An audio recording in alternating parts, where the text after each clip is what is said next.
Labour's not unexpected decision to implement and further toughen up the rules on non-DOMs to change to a residence basis of taxation in relation to foreign income, capital gains and wealth transfer has generated some interest in the extent to which this upcoming change, remember it's taking place, or it's planned to, from the 6th of April 2025, will cause those currently enjoying the tax consequences of non-DOM status to consider leaving the UK.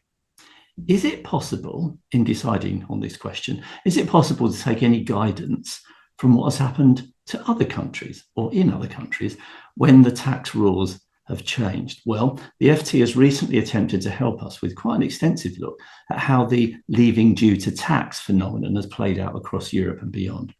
In France, for example, the recent post-election advent of an alliance of left-wing parties as the largest bloc has apparently prompted many people to make at least contingency plans to leave should a wealth tax be reinstated. Remember, they had one a little while back. And since the recent changes to Norway's wealth tax and capital gains tax regime in 2022, Switzerland has apparently moved up the list of tax desirable locations for those affected. There's definitely something of a dichotomy, though, among many countries around the world currently, with some, like the UK, making rules tougher based on perceptions of what's fair to those who generally live in the country, more broadly live in the country, and others seeking to attract the wealthy through the offer of low or no tax. The latter cohort includes Dubai and Singapore, as well as the more traditional territories such as Switzerland and Monaco. One of the commonly used systems to attract wealthy foreigners is to offer a flat, fixed amount of tax to be payable, regardless of the income and gains generated. Switzerland, Cyprus, Greece, Italy, Malta, Portugal, and Spain offer variations on this theme. Dubai offers a pretty good one because their fixed flat rate of tax is zero, no income or capital taxes for relocating individuals. It is quite hot, though.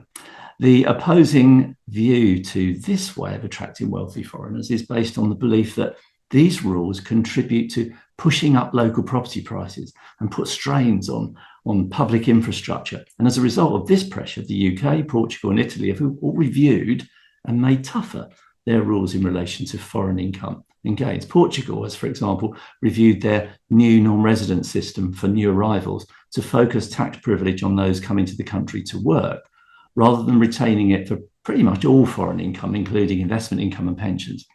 Italy has doubled the available annual flat tax on the foreign income of new residents to 200,000 from 100,000. So potentially still attractive, but not quite as attractive. Estimates vary, but it seems that there are around 70,000 non-DOMs in the UK, and advisors in countries including Italy, Switzerland, and the United Arab Emirates say they've been fielding more and more, pretty much unsurprisingly, I think, inquiries from UK-based non-DOMs to relocate as a result of the proposed changes to the taxation of foreign income gains and, perhaps more relevantly, inheritance tax. For many, it seems the longer tail applied once you leave the UK before UK IHT ceases to apply to your worldwide assets. 10 years, remember, 10 years from the 5th of April 2025. That's a strong driver. The FT reported that last month, UBS published a report forecasting the UK and Netherlands would lose the most millionaires by 2028. Who Wants to Lose a Millionaire? A new game show, falling by 70% and 4% respectively. The two countries bucked a worldwide trend, apparently, in which the number of millionaires is set to rise in 52 out of 56 countries that the bank monitors.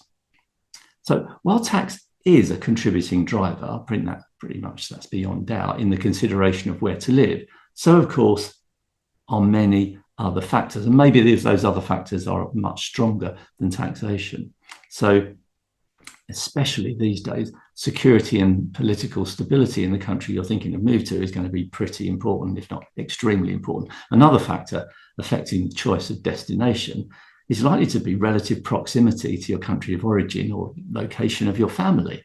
That would explain perhaps why Greece and Italy, with their flat tax, and Portugal with their new non-resident provisions, offer those moving there an attractive place from a tax standpoint, but also not too far away from where their main home is, those who are currently Europeans, as it were.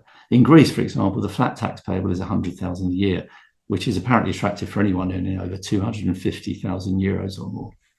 As has been clearly proved in recent times, though, there's also the proven fact that tax rules can change. They're not forever. The country you move to for its tax favored status, where that's the main driver, can change that rapidly.